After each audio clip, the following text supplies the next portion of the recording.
Hi, this is the one and only guy Johnny. We're here with 5D Transformations, and I just wanted to touch on another subject related to narcissism. And this one is just going to be quick. I just really wanted to double down on the understanding of boundaries. And I have a lot of people that reach out to me that I work with, and it's hard because they have this connection with the narcissist, and a lot of people don't want to let them go. And I know it's hard because for a lot of people, it's mothers, it's fathers, it's family, it's friends that you've had long-term relationships with since you were kids, and to just let go of someone or to cut them off really disrupts the pattern of your everyday life, you know.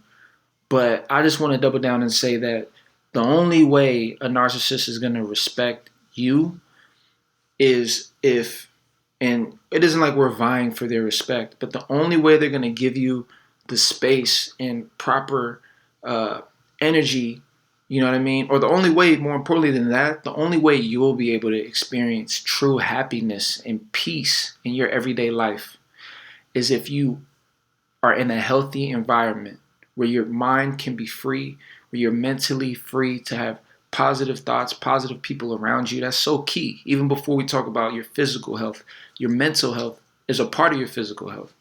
And I've heard very wise doctors and teachers explain that, or healers, shall I say, explain that even when it comes to healing the body, the first thing that needs to be healed is the mind, in terms of you need to have a healthy mind.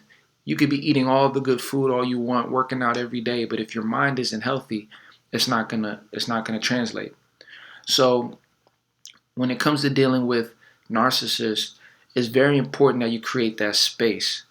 And so many people have a dynamic where it's almost like it's like they almost are addicted to the pain. You're addicted to the arguments. You let them go, and I'm done. I'm never talking to you again. And then a week later, or 2 days later, they're back sleeping in the bed with you if they're in a relationship, or a day later. A lot of people, you'll be surprised, are addicted to their sickness or addicted to their pain. They're addicted to the arguments. They're addicted to the back and forth. And that's a situation where, you play a part in the narcissistic entanglement. I know it's difficult, but the most powerful thing you can do if you really, really value your peace and peace of mind, you need to get away and stay away. Okay? You got to give it at least a month to 2 months before you even allow them to talk to you. A lot of narcissists, they prey on people that they know have weakness, that they know needs help, that they know needs someone. And a lot of people can't take that much time by themselves. A lot of people don't want to be alone. A lot of people don't want to let go. And as a result, you end up in a scenario where you're hanging on to your own sickness. You're hanging on to your own pain. So as much as someone wants to help you or feel sorry for you, or how bad can they feel for you when you're still with the partner or when you're still arguing with the person? You have to create a dynamic where you get away. I'm talking about get away, where they don't know what you're doing, where they realize that you don't need them. A lot of narcissists, they know that you need them, and they leverage that. They leverage that power and control, and that get in an argument and then come back together, and then everything's good for a little while, and they push that button again, and now you're mad all over again. You have to show them that you can really leave them behind and move without them.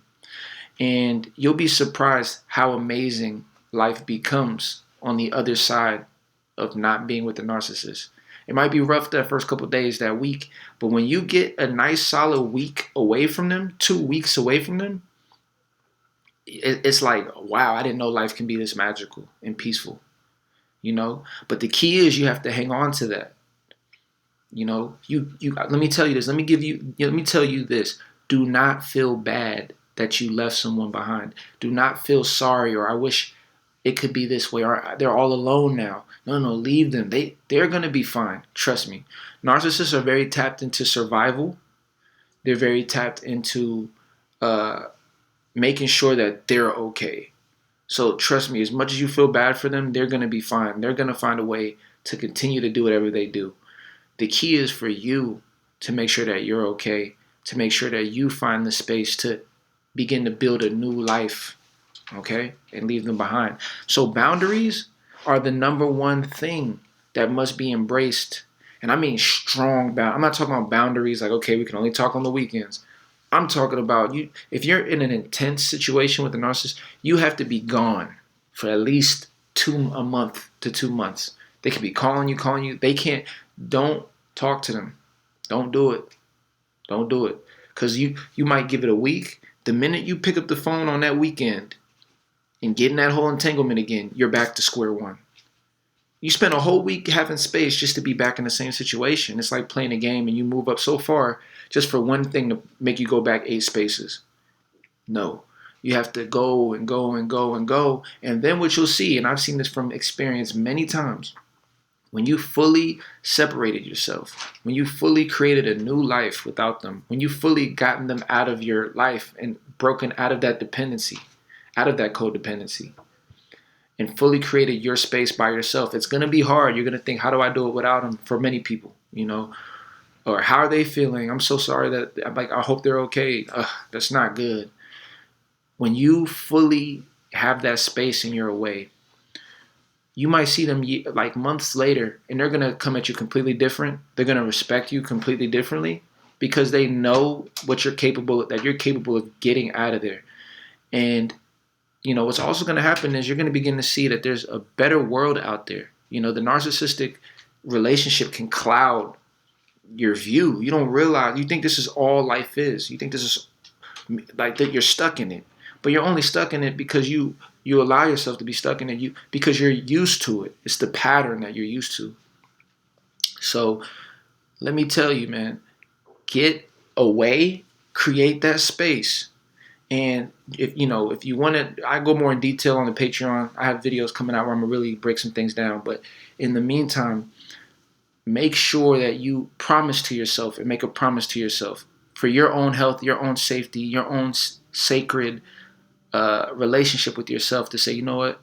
I'm not going to talk to them for a month, 2 months, a month at least. Okay? Because I value myself, my health, my family, my everything I'm building. I value it too much that I'm going to make a promise to myself that I'm leaving all of it. I'm leaving and I'm not going to have any interaction for a month. Okay? If this is somebody you're in a relationship with where you guys have kids and things like that, I say still don't talk to them. I'd even be willing to make sure all communications, I don't know. I'd have to, honestly, for people who are in those kind of situations, talk to me personally. I have ways in which you can do it because I've worked with people who are in scenarios where like they have to share custody with narcissists, people like that. There's ways in which you can limit communication while still being able to, see your kids and things like that. So that I'll do that on another video. Reach out to me personally for that. But take as much, opportunity as you can to create that separation. And I promise you, if you respect those boundaries, your life's going to change. If you're not going to do it for anyone else, at least, do it for the people that depend on you. Do it for the people that love you. If you can't do it for yourself. Because your happiness is so important. Because if you allow this narcissist to drain you down and take you down, think about how many other people that love you, that need you, that are going to lose you, or they're not going to be able to get you at your best because of this. So boundaries are key. Embrace boundaries. Love saying no. Love staying in your shell. Love being by yourself for a little while. You know what I mean? Embrace it. And I promise you're going to see things change drastically in that dynamic. I promise. And with that being said, thank you for listening. Make sure to like and subscribe. 5D Transformations is here. Okay? And remember, let the God within you shine bright. Peace.